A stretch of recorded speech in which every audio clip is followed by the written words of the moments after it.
With the pandemic that came upon us, the rise of video conferencing tools like Microsoft Teams and Zoom has led to more aspects of the sales conversation to occur virtually.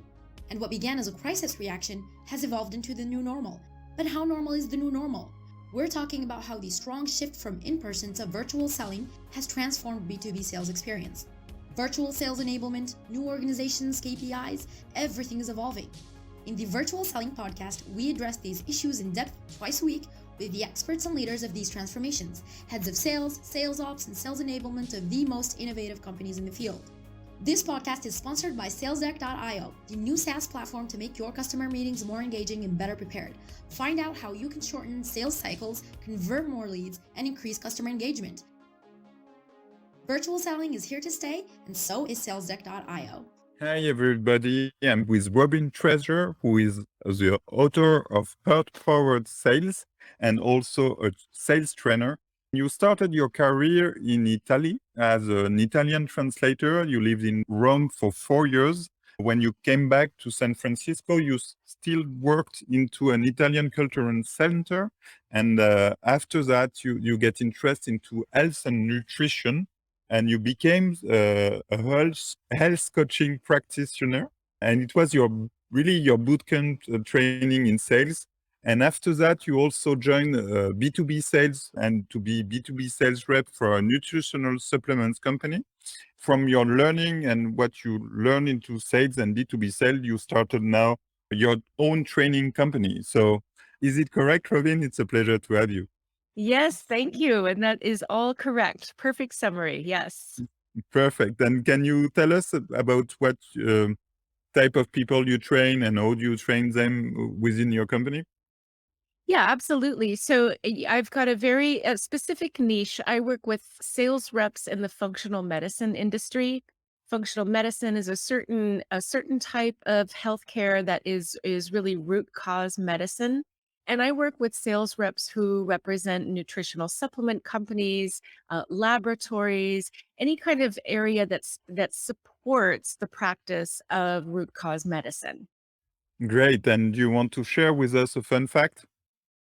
Sure. My fun fact is that I used to be an Italian translator and interpreter.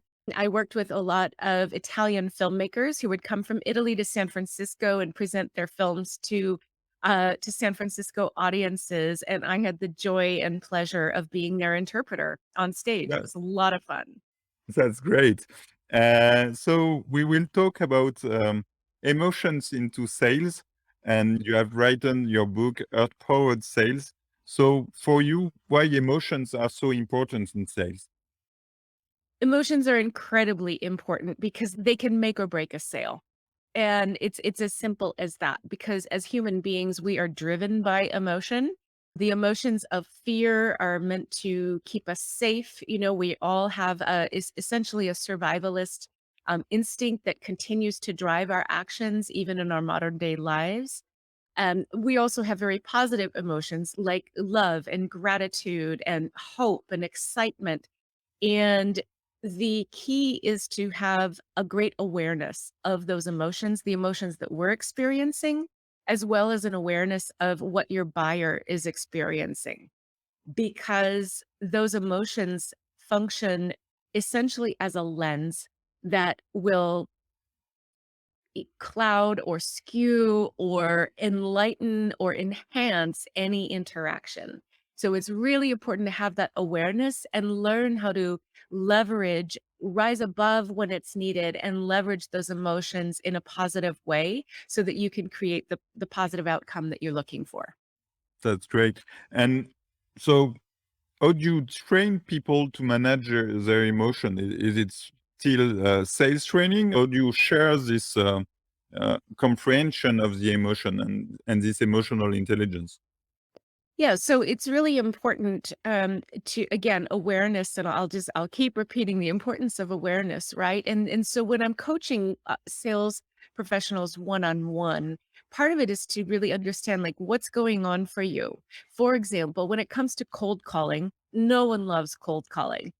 Pretty much for many professionals, even professionals who have been in sales for many years, cold calling still sparks a lot of fear. And that will result in professionals procrastinating on making those cold calls. Until you become aware of the fear and learn to overcome it, you're going to continue procrastinating or perhaps even self-sabotaging when it comes to cold calling.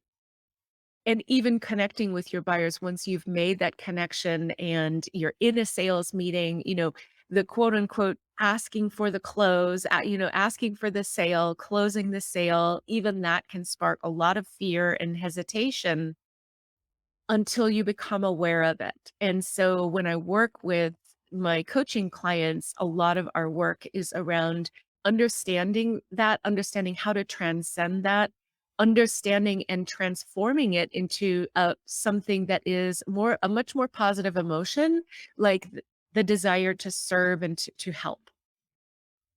Great. And how do you do this understanding? You make them speak, you make them express their feeling. Yeah, so much of it is just asking questions to help the coachee really understand and reflect on what is going on, because so much of it we can be unconscious of.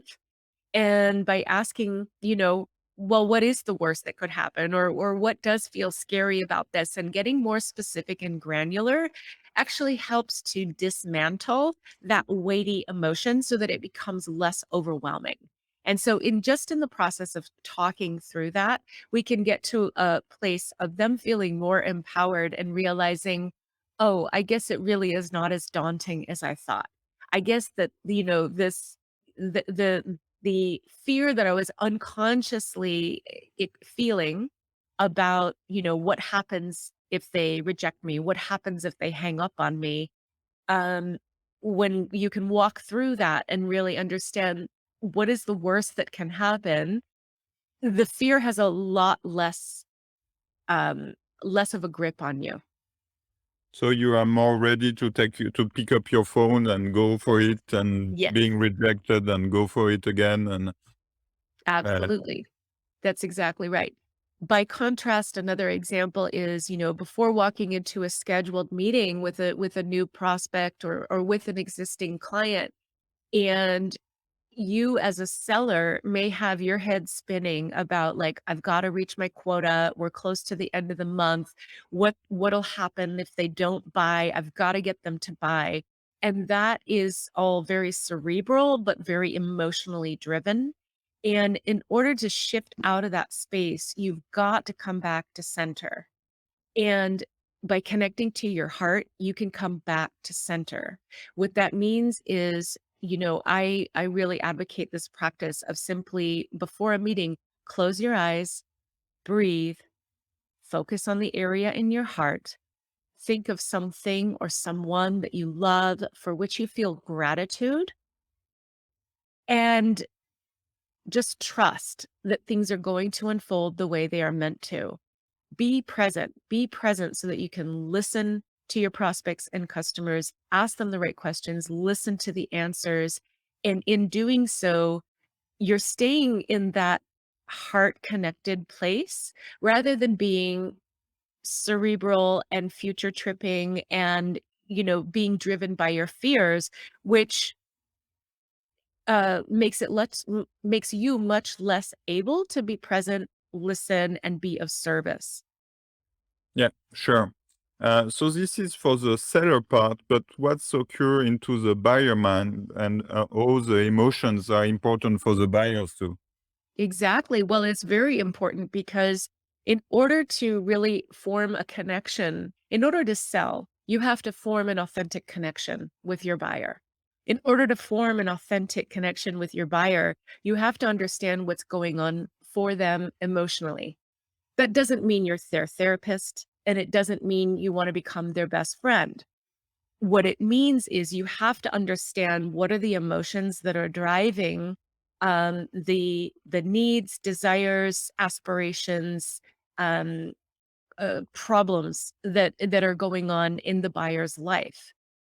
In order to do that, you have to ask the right questions to really understand and help them feel that they're in a safe space in order to be able to express what's going on for themselves.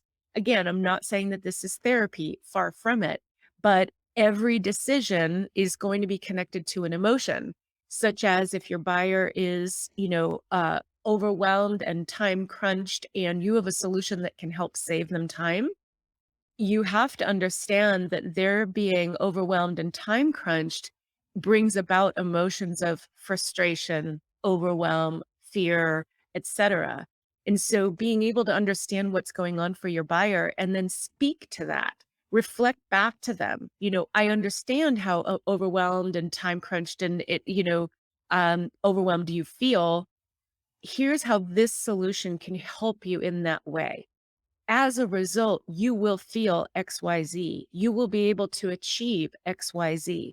So when you're really understanding, um, reflecting back to them so that you're really being empathetic and then connecting your solution to the outcome that they desire, including the desired emotion of feeling more calm, more in charge, all of those things, that helps to really create that authentic connection in which a sale can take place. That seems to work in B2C to relate with the emotion of your customer, but does it work also in B2B and maybe into a group of buyers also? Because Absolutely. there the emotion will be different from one member of the group to the other. And you're absolutely right. It is very different in B2B versus B2C, and I've done both. But with B2B, you're still working with humans. You're still working with human beings who have their own fears and aspirations, and they have certain criteria that need to be met. They still have their walls up before you've formed a connection with them, because as human beings, that they have that sense, that drive for self-preservation, which means, if they're your prospect and they feel that you might waste their time or push something on them that they don't need, they're driven by self-preservation in that moment. Their walls are up. They're not ready to hear what you have to offer.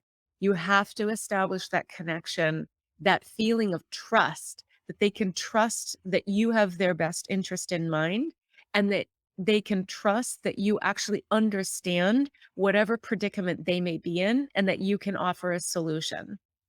And so what do you do to create this connection with maybe a group of 3 or maybe sometimes 4 different people at the same time? Yeah, in a group of 3 or 4, there are definitely gonna be dynamics amongst them. And Mm. so being aware of those dynamics as well. There are often power dynamics, there are often, insecurities that can be, that can occur in a group setting. So really, that's when you need to be even more aware. When you're meeting with those buyers, that group of buyers, this is not about you. This is not about even the most incredible things, the most incredible solution that you have. It's still not about you. It's about understanding, what do each of those buyers need? What's important to them? What's important to you is actually one of the most important questions that you can ask, right?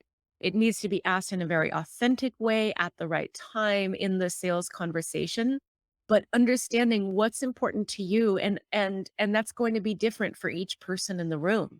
So really trying to suss that out and observing the dynamics between each of them as well. That's why body language can be such a key indicator of what's actually going on in the room beyond the words that are being spoken. And, we mentioned a little bit about how I was an Italian translator. How do you go from being an Italian translator to going into sales? Well, the common thread is emotionally intelligent communication. There were times when Italian is not my native language, right? So I speak it fluently, I speak it very well, but there are certain words I still don't know. There were times where there was a word that I didn't understand. Maybe it was even a phrase that I didn't understand. But from context and body language and, just the energy that someone was emitting, I could intuit what they were saying. It's the same in a sales conversation.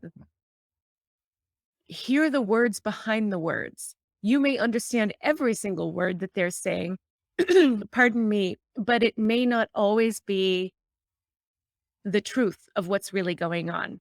You Mm. can get to the truth by observing more of the body language, literally feeling their energy, which of course is more challenging in a virtual environment compared to being in the same room as someone. But that can be done, and it's really important. Bring in all of those faculties when you're communicating with your buyers. Yeah, and you conclude with the last question I wanted to ask you. What about virtual environments? How do you do that? How do you try to make this connection and to understand the emotional feeling of your uh, partner? Yeah, it really is. It really is more challenging. I mean, we can still observe body language, but it's literally only the top half of someone's body that you can observe, right? For example, with, if you're in the same room as someone, their feet may be pointed toward the person that they're most interested in, and that may not be you when you're presenting, right? It may be their direct report that they're, curious, are they focused? Or it may be their boss, what does my boss think of me? So being able to observe body language is so important. And when you're in the same room, you can observe everything. When you're selling virtually, you're going to have to be a lot even more aware, paying even more attention.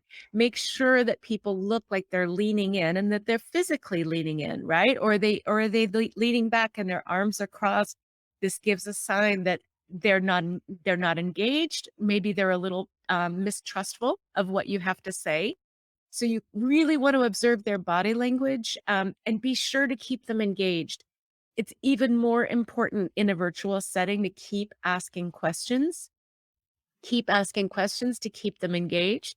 You don't know what other tabs they have open on their computer that they may be looking at while you're putting your hard spent energy into presenting your solution, right? So keep them engaged, keep asking questions. That's one of the most important things that you can do in a virtual setting. Yes, that's a great tips. The podcast is over. Could you want to share your contacts and for people to contact you and to discuss with you or to follow your training? Yeah, absolutely. So to learn more about me and my coaching services, you can go to robintreasure.com. That's Robin with an I, robintreasure.com. And if you'd like to check out my book, Heart Powered Sales, Grow Your Sales Exponentially with Emotional Intelligence and Intuition, that's available on Amazon. So just go to Amazon, type in Heart Powered Sales, and you'll find it. The link is also on my website. And, I'd love to continue the conversation further. Thanks. And last question before the outro. What do you think of SalesDeck you just tried? I think it can be a really great tool, especially when it comes to, I just mentioned how important it is to keep asking questions. I see SalesDeck as really enabling the seller to stay on point, remembering to ask those questions, because if they've prepared those great questions in advance and they've got those in front of them when they're presenting, it will help prompt them and remind them to keep going back to those questions, keep going back to those questions. And that doesn't mean just, kind of rote going through in interview style, but more just really, or interrogation style, I should say, but really taking the time to listen, reflecting. And I like that SalesDeck offers the flexibility of bouncing around depending on the flex and flow of the conversation. Thanks a lot, Robin. This episode of the Virtual Selling Podcast is over. Thanks for sticking around. Join us twice a week for a new episode with new stories and challenge of giants in the field. If you enjoyed today's episode, we are always listening for your feedback. Share the show and subscribe on your favorite podcast platform so you don't miss any episodes. This episode was brought to you by SalesDeck.io, the virtual selling platform that increases your sales team efficiency and sales readiness, enable remote management, and then sales operational excellence. Book your SalesDeck.io demo today to discover how you can close more deals with engaging and better prep customer meetings. Thanks a lot, Robin. Thank you. Thank you for having me.